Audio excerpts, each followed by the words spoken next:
किया तो नहीं ना, मिनिस्टर को समझा नहीं। अरे मैंने देखा है, सदन की प्रोसीडिंग जानता हूं। किरण रिजिजू जी बोल रहे हैं मीटिंग बुलाएं, मीटिंग बुला के सबको सबकी सहमति ले लें। जब मीटिंग में कोई सहमति ना दे तो बताए ना पहले। मीटिंग बुलाई, अरे सहमति बनवाई, उनके सहमति बनाई, सहमति बनाई, रिप्लाई बनाई, सहमति नहीं बनाई ना, सहमति बनाई है ना, किसने रोका आपको? शांत, सच्चाई और ये नहीं पता है, अनुराग 3 मिनट हो गए बोलते हुए इनको, 3 साढ़े 3 मिनट।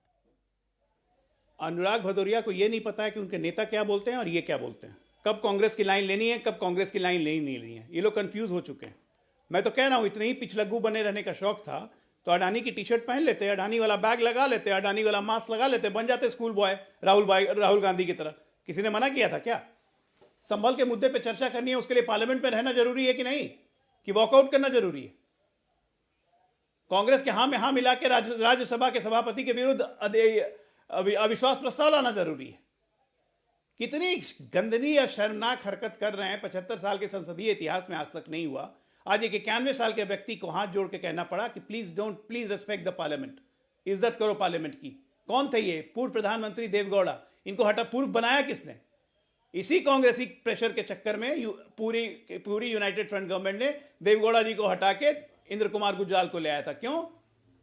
भूल गया? इतिहास याद दिलाऊं। लालू जी पे केस सैंक्शन किया था देवगौड़ा ने सीबीआई का। ये तो आपकी इंटरनल स्ट्रेंथ की पकड़ है। कांग्रेस की चमचागिरी भूल नहीं पाते आप लोग कभी। देश को किसी डायरेक्शन में ले जा रहे हो, एक शब्द नहीं निकला जेएनयू वालों पे। जेएनयू पे पथराव होना सही था या गलत था? और वो लड़के एंटी नेशनल हैं। एक विरोधाभास है। डिम्पल यादव कुछ और बोल रही हैं, रामगोपाल यादव भी जो बोल रहे हैं, लेकिन पार्टी के प्रवक्ता की लाइन कुछ और है। ऐसा क्यों है? अब सपा के साथ है या कांग्रेस के साथ है? पार्टी साफ पार्टी, सुन लीजिए मेरी बात, पार्टी का साफ मानना है पार्लियामेंट चलाने की जिम्मेदारी सरकार की होती है। सरकार अपनी जिम्मेदारी से नहीं भाग। अडानी के मुद्दे पर आपका क्या स्टैंड है? लीजिए संभल पे चर्चा किसने? अडानी के मुद्दे पर आपका स्टैंड क्या है? अडानी के मुद्दे, मेरी बात सुने भाई, अडानी का मुद्दा हो, सोरेस का मुद्दा हो, या हमारे यहाँ पे संभल का मुद्दा हो, तो हम संभल के मुद्दे पे कह रहे हैं चर्चा करा लो। संभल के मुद्दे पे आप अडानी के मुद्दे पे भी चाह रहे हैं चर्चा हो? सोरेस अगर देश के लिए, अब यही रुकते हैं। आप अडानी के मुद्दे पे भी चाह रहे हैं चर्चा हो? मैं तो कह रहा हूं हम तो संभल के मुद्दे पे चर्चा मांग रहे हैं। अडानी के मुद्दे पे मांग रहे हैं कि नहीं मांग रहे? भाई तो संभल के मुद्दे पर चर्चा, अडानी के मुद्दे पे चर्चा मांग रहे हैं कि नहीं मांग रहे? ना भाई, पार्लियामेंट तो चलाओ ना।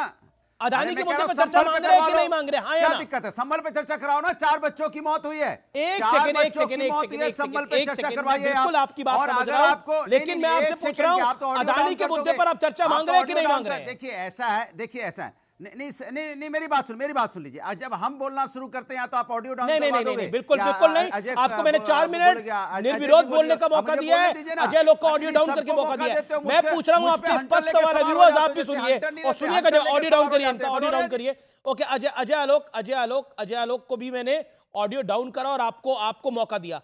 ये ड्रामा नहीं अनुराग जी, ये ड्रामा नहीं। मेरा निवेदन है आपसे, सवाल बहुत डायरेक्ट है और 10 सेकंड में इसका जवाब। आप अडानी के मुद्दे पर चर्चा मांग रहे हैं या नहीं मांग रहे हैं? अनुराग 10 सेकंड में इसका जवाब, वो 1 मिनट तक बोले, हमें 10 सेकंड में दे दो। मैं सीधा 4 मिनट बोल रहा हूं कि सरकार की नहीं सुनो, सरकार की जिम्मेदारी होती है पार्लियामेंट को ऑर्डर में लाने की। मैं बार एक बात कह रहा हूं और ये बात पूरा देश सुन रहा है। और सरकार अपनी ऑर्डर में, हम कहते हैं संभल पे चर्चा करा लो। मान लो अडानी पे नहीं चर्चा करना चाहते, मान लो और किसी पे नहीं करना चाहते, आपका क्या स्टैंड है अडानी पे? क्या दिक्कत है? तो आपको अपना स्टैंड बोलने में तकलीफ है या आपको अपनी पार्टी की लाइन लेने में दिक्कत है? अडानी पर आपका स्टैंड क्या है? क्लियर करिए ना। मैं कहता हूं संभल पे कराओ। मैं कहता हूं संभल पे, अडानी पे ना कराओ ना। साफ है। ठीक है, बात क्लियर हो गई। अब टीएमसी को लेकर आता हूं। एक सेकंड, अब टीएमसी को लेकर आता हूं। अब ऑडियो डाउन करिए। यानी अडानी पे मत कराओ, सपा ऑफिशियली ये बात को बोल रही है। ओके, टीएमसी को मैं लेकर आता हूं। तौसीफ खान, क्या आपको लगता है ये पॉलिटिकल जिद है? पॉलिटिकल जिद है कि राहुल गांधी इंडिया अलायंस को लीड करेंगे और अडानी के मुद्दे को ही हम आगे लेके जाएंगे? क्योंकि कल मैंने जब लेफ्ट के नेता से एक सवाल पूछा कि क्या आपको ममता बनर्जी कबूल है बतौर नेता, या फिर क्योंकि वो बहुत लंबे अरसे से सीएम है, उससे पहले मंत्री रही हैं, कई टर्म की मेंबर ऑफ पार्लियामेंट है, तो उन्होंने बोला नहीं, किसी कीमत पे ममता बनर्जी के साथ तो नहीं हो सकते हम लोग।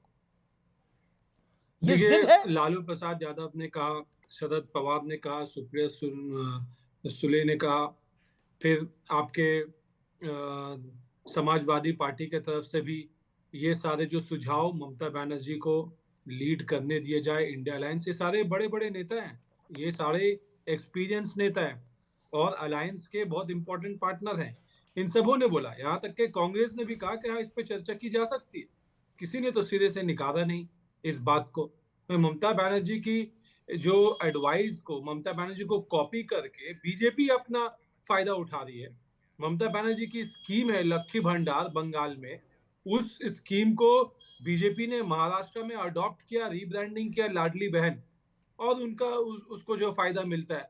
तो कौन ऐसा नेता है जो ममता बनर्जी की राजनीतिक सूझबूझ से सीखना नहीं चाहेगा? कोई भी ऐसा नहीं है, चाहे वो राहुल गांधी खुद ही हो, चाहे वो अखिलेश यादव खुद ही हो। देखिए, चाहे एक दल देखिए, के लोग अखिलेश ना हो, यादव का तो, लेकिन फिर अखिलेश भी यादव जी का तो ममता बनर्जी की पार्टी के साथ और ममता जी के साथ मुलायम सिंह यादव का भी बहुत अच्छा संबंध रहा है, उनका सपोर्ट है। पॉइंट ये है कि राहुल गांधी की कांग्रेस ऐसा नहीं चाहती है। दे वांट टीएमसी उनके अंडर रह के काम करे या फिर उनके साथ रह के काम करे, नहीं। तो अलग फिर से नहीं। देखिए लालू प्रसाद यादव से जब ये बात पूछा गया था कि कांग्रेस मानेगी क्या, तो उनका क्या जवाब था कि क्या फर्क पड़ता है राहुल कांग्रेस माने या ना माने। अगर ज्यादा जो मेजॉरिटी एक अकेले तो नहीं है, जो अलायंस है इंडिया अलायंस में, इस ग्रुप में एक अकेली कांग्रेस नहीं है, 2 दर्जन पॉलिटिकल पार्टी है छोटी बड़ी मिलकर के।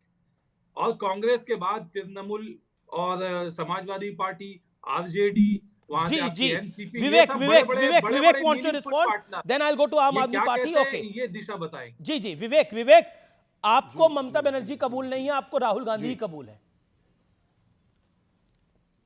हाँ देखिए, ऐसा था कि फाइनल तो जो डिसीजन होगा वो हम प्रवक्ता लोग बैठ करके नहीं कर सकते। इंडिया अलायंस की 13 मेंबर की कमेटी है, वही लोग आपस में बैठ के सभी दलों के शीर्ष नेता बैठ करके मीटिंग करेंगे। ममता बनर्जी आपको 12-15 कबूल है? कमेटियां अलग अलग तरह की बनी हुई हैं। नहीं, अब वो देखिए, ममता बनर्जी के साथ हम लोगों को इसलिए कबूल नहीं है क्योंकि हमारी स्टेट के अंदर उनके साथ एक जो रिलेशनशिप है वो एक इलेक्टोरल फाइट की है। लेकिन निर्णय अकेला मैं भी नहीं ले सकता, निर्णय तौसीफ भी नहीं ले सकते। इंडिया अलायंस की मीटिंग होगी तो निर्णय वही लिया जाएगा। पर राहुल गांधी को, कांग्रेस एक आपको लगता बड़ी है राहुल पार्टी गांधी के रूप पर में अब भरोसा उभरी है। नहीं करा जा सकता? नहीं, मैं ऐसा नहीं कहूंगा, बिल्कुल भरोसा करना चाहिए। सबसे बड़ी पार्टी है, नेशनल पार्टी है, हर राज्य में उसका कैडर है, इसमें कोई दो राय नहीं है। रीढ़ की हड्डी है वो इंडिया अलायंस की। और बाकी जितने भी हम दल हैं, सभी लोग अपने कांग्रेस अपने कह रही है राज्यों कि तक ममता सीमित हैं। बनर्जी तो बंगाल इसको से बाहर देखते नहीं हुए है। अब वो ममता बनर्जी उसके लिए तैयार हो, पहले ममता बनर्जी खुद भी तो तैयार हो ना, कि is she willing to take up that role outside. तो ये सारी बातें उस मीटिंग में ही डिसाइड होगी। उन्होंने तो बोला कि मैं कर सकती हूं, मैं बंगाल में बैठ के कर सकती हूं ये रोल। नहीं, अगर आप बंगाल में बैठ करके आप हर राज्य के अंदर कोऑर्डिनेट कर सकते हैं, हर राज्य के सभी पार्टियों के कैडर से कोऑर्डिनेशन कर सकते हैं, तो आप इंडिया अलायंस के अंदर जो मीटिंग होगी उसमें लोग बात करें, उसमें वो तो एक अलग इशू है। लेकिन फाइनली सीटें जिसकी ज्यादा आएंगी अपने अपने। जी